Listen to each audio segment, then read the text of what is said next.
Caríssimos irmãos e irmãs, hoje meditamos na liturgia a transfiguração do Senhor. E esta transfiguração acontece porque Jesus ele estava em oração, estava ali rezando ao Pai e decide subir ao monte junto com seus discípulos. E ele leva os três, para que possam ali ter um testemunho de que aquilo realmente aconteceu, a sua transfiguração aconteceu. E a gente vê que em versículos anteriores, Jesus ele anuncia a sua crucificação, a sua morte. Ele anuncia aos discípulos e Pedro ali não aceita muito bem.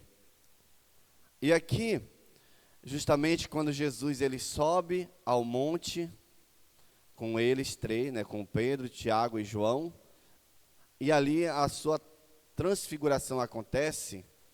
É por isso que a gente ouviu dizer que Pedro, ele não sabia o que falar, porque ele queria permanecer na glória. Pedro, ele não queria sofrer, como Jesus havia anunciado, dizer que iria sofrer, iria morrer, o povo iria condená-lo, mas ele queria permanecer na glória. E ali era o momento oportuno para que aquilo acontecesse, porque ele diz: Senhor, não seria bom ficarmos aqui, fazer uma tenda para ti, outra para Elias e outra para Moisés? Porque aqui está muito bom. Para a gente ver que a glória de Deus acontecendo na nossa vida, diante de nós, é muito bom, é maravilhoso. E nós temos a possibilidade de participar desta glória também aqui na terra. A gente sobe ao monte, podemos dizer assim, todos os domingos. Todos os domingos nós estamos no monte. Hoje o padre está até mais elevado, mas a gente sobe ao monte, que é a igreja, aonde nós vamos fazer o quê? Conversar com Deus, fazer a nossa oração. Jesus fala, que quando nós estivermos ali sobrecarregados, estivermos aflitos, que a gente entre no nosso quarto e fale com o Senhor. Ali é nós subirmos também ao monte. A oração é isso, é convidar-nos a subir ao monte. Como nós vemos no Antigo Testamento, Moisés subia ao monte e quando ele voltava de lá, seu rosto voltava diferente. Tem uma passagem que diz que o seu rosto voltou resplandecente, brilhava, que as pessoas não conseguiam olhar. Elias também, quando está fugindo ali do povo, ele sobe ao monte, ali se abriga numa caverna.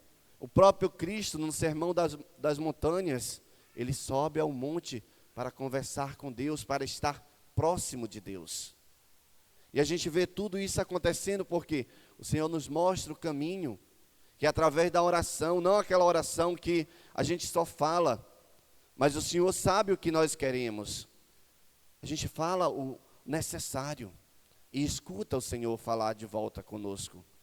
É o que nós já não estamos mais fazendo, porque a gente fala, na hora de ouvir, a gente faz o quê? A gente sai. A gente vai numa adoração, na hora de escutar o Senhor, a gente sai. A gente precisa ter mais paciência, a gente precisa ter mais momentos assim com o Senhor de silêncio. A gente vai hoje numa viagem, num carro, a gente quer ouvir barulho, aonde a gente está, a gente quer ouvir barulho, porque parece que o silêncio desperta algo dentro de nós que a gente não fica em paz, porque o silêncio faz a gente meditar, o silêncio faz a gente pensar, e a gente precisa desse silêncio para poder ouvir a Deus. Por que Abrão, no caso, ouvia a Deus? Porque ele rezava também. E o Senhor deu uma missão para ele, tirar ele daquela terra dele e mandar para outra terra. E ali, Abrão, ele acreditou no Senhor. Ele acreditou em tudo aquilo que o Senhor estava falando a ele. E ele foi mesmo, não sabendo como agir, como chegar e o que fazer lá, mas ele acreditou nas palavras do Senhor, porque o Senhor manda ele sair da sua tenda, olhar para o céu e contar as estrelas. Ele provavelmente respondeu: Senhor, é impossível contar. E o Senhor responde: a tua descendência será muito maior. E ele acreditou no Senhor. E o Senhor tem falado conosco, tem dito o que quer de cada um de nós, e muitas das vezes a gente não escuta e nem faz o que o Senhor pede. Porque justamente o pecado adentra a nossa vida, o pecado nos faz sair da presença de Deus. E precisamos buscar, é como eu tenho falado, não só nessa quaresma, a conversão, mas em todos os momentos da nossa vida, busquemos a conversão. Busquemos estar ali para fazer aquilo que o Senhor nos quer de nós. Obedeçamos à vontade de Deus. E além de obedecer à vontade de Deus, façamos também com que as nossas atitudes possam mudar. Como aqui eu acabei de falar, né? Moisés, ele descia do monte praticamente transfigurado. Jesus se transfigurou no monte através da oração. É a nossa oração que vai transfigurar. Ela não vai mudar o nosso rosto, que é feio, mas ela vai mudar as nossas atitudes. O nosso semblante, ele vai ser modificado, porque é através da oração que vem essa transformação dentro de nós. E nós precisamos ser transfigurados, como fala São Paulo aos Filipenses. Nós precisamos ser imagem e semelhança de Deus. E precisamos dessa transfiguração para ser essa imagem de Deus também. Porque nós somos em pessoa, mas nós necessitamos ter uma caminhada, necessitamos estar em oração para podermos nos transfigurar. E não desconfigurar, né? No caso, desconfigurar o nosso rosto. Porque às vezes a gente tende a, em vez de transfigurar para algo melhor, a gente desfigura. A gente vira uma pessoa horrível, vira ali uma pessoa que só busca viver o pecado e se distanciando cada vez mais de Deus. E você vai se desfigurar. Como tem caso de muitas pessoas, nós precisamos resgatar a fé dentro de nós, dentro do nosso coração, para que nós possamos nos transfigurar e assim caminharmos segundo a vontade de Deus. A gente vê a presença também nessa transfiguração de Elias e Moisés, um representando os profetas e o outro a lei. Para dizer que a lei e os profetas estavam com Cristo. Aqui a gente não vai levar para o lado, no caso das pessoas que acreditam, que a gente pode falar com os mortos. Porque tem muita gente que acredita nessa passagem aqui, que Jesus está falando com os mortos. Mas aqui Jesus traz justamente para confirmar o que ele iria passar. Ele que traz os dois, ele tem esse poder, ele é Deus, ele tem esse poder de trazer. Nenhum de nós, seres humanos, tem esse poder de trazer o outro lá de onde ele está para conversar conosco. O inimigo, ele utiliza disso para quê? Porque ele sabe o que você conviveu, o que você viveu com a outra pessoa. Talvez seja até um espírito maligno que esteja se passando, e às vezes a pessoa vai acreditando. Mas nós temos uma fé, nós cremos na ressurreição. Na ressurreição poderemos sim todos nos encontrar, mas antes disso, quem morreu está para lá. Quem está vivo aqui conversa com os vivos. A gente conversa com quem está do nosso lado. Que na igreja não pode, A gente tem que prestar atenção na liturgia. Mas lá fora a gente conversa com quem está do nosso lado. Negócio de conversar com o Espírito. Não tem como.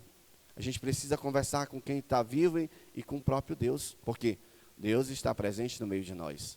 A gente vê essa presença aqui nesse evangelho justamente do Pai, do Filho e do Espírito Santo. O Espírito Santo foi aquele que foi enviado, porque quando Jesus ele subiu aos céus, ele fez uma promessa: eu vou enviar sobre vós o Paráclito. E o Paráclito ele continua conosco. A gente vê que uma nuvem ali fecha, uma nuvem cerca eles. E lá no Antigo Testamento também a nuvem era responsável. Né? No caso, no momento em que o povo hebreu estava fugindo do Egito, uma nuvem separava eles do povo dos egípcios. E a gente vê a presença dessa mesma nuvem aqui, que a gente pode aqui trazer como o Espírito Santo que está ali, sempre intercedendo por nós, sempre agindo para a nossa proteção, para que melhor nós possamos servir a Deus. Então nós vemos a presença da Trindade Santa neste Evangelho. E que nós possamos não só observar como um evangelho qualquer, mas aquele que muda a nossa vida, que faz com que a gente também possa se transfigurar.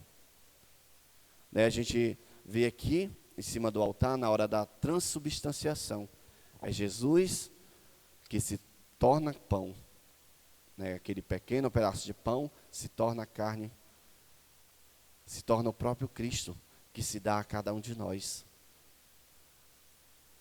É chamado de transubstanciação, mas a gente pode dizer que é uma transfiguração do Senhor também, em carne, do pão passando a carne, do vinho passando ao sangue de Cristo.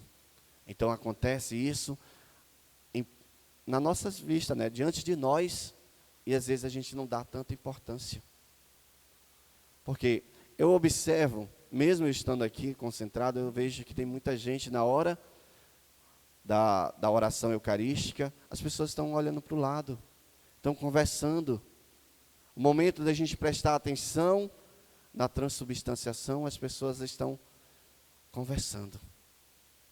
Aí eu venho para a Santa Missa para receber Cristo dentro de mim e perco o meu tempo. Perco o meu tempo porque eu poderia estar fazendo outra coisa, já que eu quero conversar, mas se eu estou participando da missa, a minha atenção é toda aqui, é toda neste altar, porque é o Cristo que se faz presente diante de nós. Não é no padre que a gente deve prestar atenção, mas no que está acontecendo em cima do altar. Esse seria o verdadeiro motivo de nós virmos da Santa Missa. Que o padre ele fala, tem sua fala, do seu momento da homilia, mas a nossa atenção toda é a Cristo. Que nós possamos ir colocando em prática toda essa vivência na nossa vida. Ontem tivemos uma formação de liturgia. Seria tão bom se todos nós buscássemos participar dessas formações para a gente compreender melhor a Santa Missa, compreender qual o meu papel, que é justamente de participar da Santa Missa, mas saber os momentos. Às vezes a gente não sabe nem, vem tanta missa, mas nem a resposta, quando o comentarista puxa aqui das orações, a gente sabe. A gente deveria prestar mais atenção, né? Buscar mais essa informação, buscar participar verdadeiramente, porque Jesus ele quer que nós possamos participar de corpo e alma, não só de corpo, como muitos de nós participam, mas de corpo e alma e espírito, que nós estejamos aqui por completo, para que assim possamos compreender o mistério que nós estamos celebrando. Louvado seja nosso Senhor Jesus Cristo.